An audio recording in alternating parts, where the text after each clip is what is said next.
Bien, buenas tardes. Pues en primer término, mi agradecimiento al comité organizador por la invitación. Me da muchísimo gusto estar con ustedes, este es el cuarto curso, y pues felicitarlos por esa consistencia en el desarrollo, en la organización, sé lo pesado, difícil que es, y pues espero que siga este curso en los siguientes años. Yo les voy a hablar en esta ocasión del error en las mediciones. ¿Por qué hablarles del error en las mediciones? Yo quisiera finalmente dejar un solo mensaje, y es que en la evaluación de los pacientes, en la toma de decisiones, debemos considerar la incertidumbre tanto en los datos clínicos que nosotros obtenemos de los enfermos como en los datos que obtenemos de los instrumentos que utilizamos para hacer mediciones de todo tipo. Entonces voy a abordar el tema de error de los instrumentos, error en las técnicas de medición, error en la interpretación de las variables que medimos y finalmente unos comentarios respecto a lo que pienso que debe ser la adecuación en el área de monitoreo. Cualquier variable que ustedes midan, incluyendo las clínicas, están sujetas a dos tipos de error. Cualquier valor medido es el resultado final de sumar o restarle a la realidad un error sistemático y un error aleatorio. Para entenderlo mejor, estos son dianas de 4 deportistas que están tratando de impactar en el centro. Vean cómo alguno de ellos consistentemente desvía los impactos arriba a la derecha, al igual que este arriba a la izquierda, pero los dos difieren en que los impactos están muy dispersos en este caso, mientras estos están bastante congruentes alrededor del valor promedio. Es decir, aquí existe una desviación importante, al igual que acá, un sesgo importante y hay mucha dispersión, mucha imprecisión en este caso en relación al otro. Este deportista, en cambio, sus impactos están bastante dirigidos al centro, pero están muy dispersos. Hay poco sesgo, poco error sistemático, mientras que existe una gran imprecisión, y esa es la razón por la que pierde en relación al ganador, donde los impactos están muy cerca unos de otros, tiene mucha precisión y tiene muy poca desviación, casi nada. Esos impactos, en el caso de estos deportistas, podríamos llevarlo a un esquema que seguro es familiar para ustedes, como el de Blandy-Altman. De esta manera, el primer deportista, sus impactos están desviados respecto al centro, respecto a la realidad o respecto al estándar en el caso de mediciones hemodinámicas, una cierta magnitud cada uno de ellos, pero en promedio existe una desviación que permite identificar el error sistemático, que depende de la calibración. Simplemente modificando la mira de esa arma un poquito, todos los impactos se van a acercar al centro. Este es un problema frecuente en los equipos y que se corrige con calibración. Sin embargo, la dispersión de estas diferencias no dependen de algo sistemático, sino de algo aleatorio, por eso se llama error aleatorio. Es muy difícil de controlar, depende no solamente del instrumento, sino también de los operarios, los que están haciendo las mediciones, que pueden de repente sobreestimar, de repente infraestimar ese valor. El caso del siguiente deportista, con una desviación sistemática dependiente de calibración importante, pero con mayor precisión. El otro deportista, donde no hay una desviación sistemática importante, pero existe una gran imprecisión, y el ganador.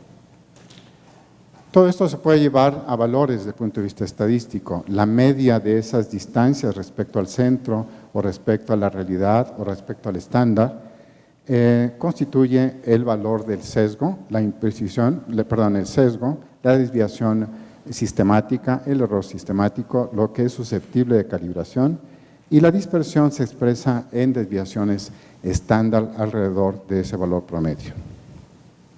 Este es un ejemplo, son mediciones simultáneas con dos métodos, el método de experimentación y termodilución, que es el método estándar que utilizamos para comparar el rendimiento de otros equipos. Cada una de estas mediciones es un par de mediciones. Vean cómo esta sobreestima el nuevo método a termodilución en aproximadamente medio litro. a un valor de gasto cardíaco promedio X, y así cada uno de estos puntos. Vean también cómo existe muy poca desviación sistemática, no es problema de calibración. El problema que tiene el equipo es un problema de precisión. Hay una gran dispersión de las diferencias. Tanto que 2 desviaciones estándar constituyen 2.6 litros y que expresados de manera porcentual respecto al promedio de los gastos cardíacos es un 44% de error. ¿Es ese 44% mucho o poco? Bueno, la respuesta nos lo dan Crisley, haciendo las siguientes suposiciones. Si nosotros comparamos un nuevo método con termodilución, recuerden, es un método que tiene error, no es un estándar de oro, es un estándar que tiene error, y un error de un 15 a un 20%. Entonces estamos comparando un nuevo método que tiene error contra otro que tiene error. Pero lo que debemos nosotros aceptar para hacer este análisis es de que el nuevo método no tenga más error que el estándar. He puesto 2 ejemplos, asumiendo que termodilución tiene 20% de error y termodilución tiene 15% de error.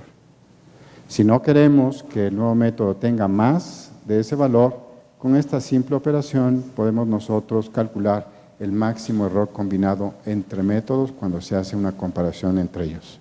Es decir, en este caso, de este ejemplo, 44% de error supera con mucho a ese 28% de error combinado, que es lo que se acepta en la actualidad como máxima tolerancia de error del nuevo método. Si nos volvemos más exigentes, 15% de error, vean cómo el máximo error combinado no podría ser más de 21%. Es decir, analizo este nuevo instrumento, hago pares de mediciones, calculo el error máximo y si no cumple este criterio, no puedo decir que el nuevo método sustituye al anterior. La literatura está llena de comparaciones entre métodos, fundamentalmente en contra de termodilución en bolos o termodilución continua u otros métodos de dilución de indicador. Y vean los porcentajes de error que se registran en la comparación de diferentes métodos. Esto es muy importante considerarlo porque mientras más no invasivo, mientras menos invasivo y más dependiente sea el método de operador, ese error aleatorio es mayor y llega en algunos casos a ser totalmente inaceptable. Este es el caso, por ejemplo, de ecocardiografía. Esta es una revisión sistemática de los trabajos que han evaluado la medición de gasto cardíaco por ecocardiografía. Y bueno, el título es muy sugerente. Eco no sustituye, no es intercambiable con el estándar que es termodilución. El porcentaje de error es muy variable, pero llega a ser hasta de un 69%. Hay nueva tecnología, esto es algo muy interesante, es una aplicación que un iPhone se activa, la acercan al cuello del paciente, cerca del pulso de la carótida y permite estimar la fracción de eyección del ventrículo izquierdo. Comparada con resonancia magnética, los autores concluyen de que tiene una razonable concordancia porque se fijan mucho en el coeficiente de correlación. Pero el coeficiente de correlación, aunque hay que hacerle caso, no es la mejor forma de estimar la intercambiabilidad de metodologías. Es más bien el porcentaje de error. Y vean cómo en valores promedio de 40% de fracción de eyección existe una desviación, una diferencia de más de 20%. ¿Podríamos eso aceptar desde el punto de vista clínico? Yo creo que no. Bien, ese tema del error de los instrumentos en diferentes mediciones y específicamente en el gasto cardíaco se puede propagar debido a que usamos ese valor de gasto cardíaco en estimaciones de otras variables fisiológicas de uso cotidiano, como es la resistencia vascular sistémica, la resistencia vascular pulmonar, los trabajos de cada uno de los ventrículos. Estos autores hacen un análisis muy interesante de los estudios hemodinámicos en enfermos que van al laboratorio, son enfermos cardiópatas, donde les hacen termodilución, miden el gasto cardíaco y además calculan parámetros derivados que acabo de mencionar. Y ven cómo el error que podríamos tolerar en la medición del gasto cardíaco del 10, 20 o 30% induce errores en los cálculos de las diferentes variables mencionadas. Por ejemplo, si es que asumimos que termodilución puede tener un error de hasta 30%, mal clasifica en esos parámetros a 13% de esos valores. Es decir, nos da información equivocada que, por supuesto, va a modificar nuestra apreciación fisiopatológica de la situación del enfermo. Si consideramos que termodilución tiene hasta un 20% de error, es una menor cantidad de mal clasificados. ¿Por qué es importante esto? Porque conforme han venido las técnicas poco invasivas y no invasivas a sustituir los métodos estándar, están más sujetas a error y empieza a ablandarse la recomendación de ese 28% como máximo error combinado y se tiende a aumentar el error tolerable y puede ser que esto induzca cálculos que sean erróneos en diferentes variables. Cuando uno explora al paciente, revisa su piel, palpa la piel, etcétera, uno puede intentar calcular, al menos en rangos fisiológicamente importantes, el gasto cardíaco. Esto lo hicimos hace muchos años. Y bueno, la clínica no es buena para hacer esas estimaciones. Diferentes parámetros clínicos que se han estudiado en ese sentido tienen una poca capacidad predictiva, positiva, negativa, cuando intentan evaluar o intentan detectar a un enfermo que tiene presiones de oclusión elevadas o que tiene gasto cardíaco bajo. Se ha tratado de sistematizar la exploración clínica a través de indicadores como este score de piel marmórea, que se asocia o relaciona muy bien con la mortalidad. Y hemos hecho intentos también de sistematizar la exploración física a través de medir de una manera precisa el llenado capilar o la temperatura de la piel o el color de la piel, aunque mejora el rendimiento diagnóstico de los parámetros clínicos, esa sistematización de la exploración física no llega a ser suficiente. Otro aspecto importantísimo como fuente de error en las mediciones hemodinámicas es los problemas con la técnica de medición. Una simple mala ubicación del transductor que no quede perfectamente nivelado al sitio o al punto flebostático, que es el punto de referencia habitual, puede inducir errores muy importantes que indudablemente van a modificar la apreciación de una venosa central o de una presión de oclusión de la arteria pulmonar. También se ha explorado el grado de conocimiento de técnicas que actualmente utilizamos para medir gasto cardíaco, como es termodilución transpulmonar con pico o con EB1000. Y vean cómo en esta encuesta a 196 enfermeras, 56 médicos, 17 residentes en Bélgica, se les aplica un cuestionario con 25 preguntas de aspectos básicos de esta metodología. Vean cómo el valor promedio de las calificaciones de esa encuesta es bastante bajo.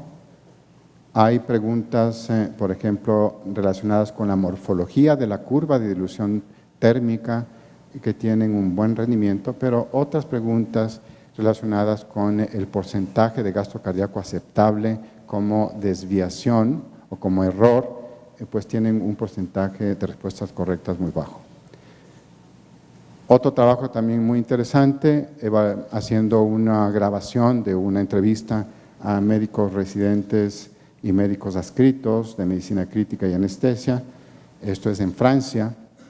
Graban la entrevista y les preguntan sobre aspectos básicos y la aplicación de un procedimiento que usamos todos los días para ver si un enfermo va o no a responder al volumen. con ventilación mecánica, la variación de presión de pulso. Y vean cómo ninguno de esos profesionales de la salud tiene toda la información en relación a los prerequisitos, a los fundamentos en los que se basa la prueba y a los factores de confusión de la prueba.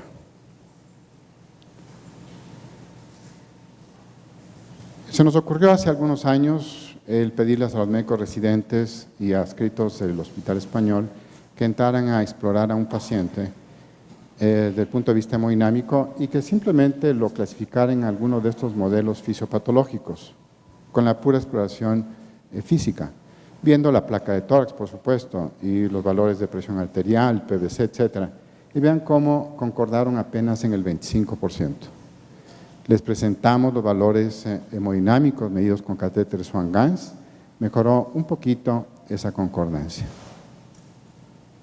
Este es un estudio brasileño donde se les presentan 3 casos clínicos a un auditorio de 237 médicos y se les pide que tomen una decisión terapéutica, que les den solución para expandir el volumen intravascular, o dobutamina, o dopamina, o nitroprusiato, furosemida o ninguna de las anteriores. Vean cómo con los datos clínicos no existe una concordancia en las acciones de los médicos. Mientras algunos expanden el volumen intravascular un 35%, le dan diurético casi el 10% de los encuestados, viendo la misma información. Por cierto, tenía información hemodinámica medida con catéter Swan-Ganz. Luego les dan información ecocardiográfica y vean que aunque mejora un poco la concordancia, sigue siendo inaceptable. El punto ahí es, y la pregunta, ¿por qué, viendo lo mismo, teniendo los mismos datos, no tomamos la misma decisión?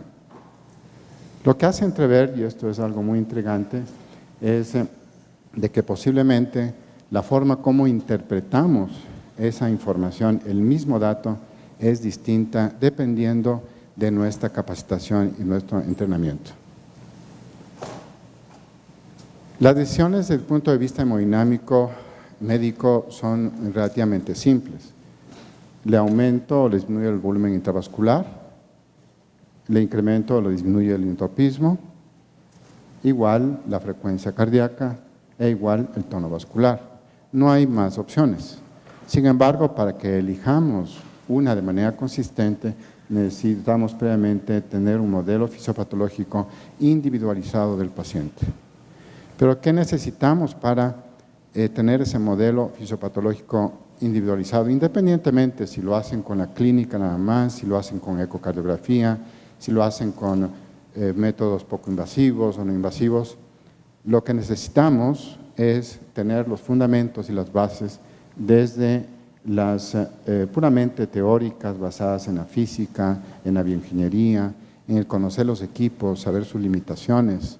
A veces queremos pedirles más de lo que ellos pueden dar. Necesitamos considerar lo que ya comenté en un principio, el error que tienen esos instrumentos, un error intrínseco a la metodología, pero también el error inducido por la forma como hacemos las mediciones, cómo nivelamos el transductor. Tenemos también que conocer muy bien cuál es el significado fisiológico de las variables que medimos. La PVC no es un parámetro de percarga, la PVC no es un parámetro de volemia. La PVC no sirve para eso, no sirve para definir si un enfermo va o no responde al volumen. ¿Para qué sirve la PVC? Sirve para varias cosas muy importantes.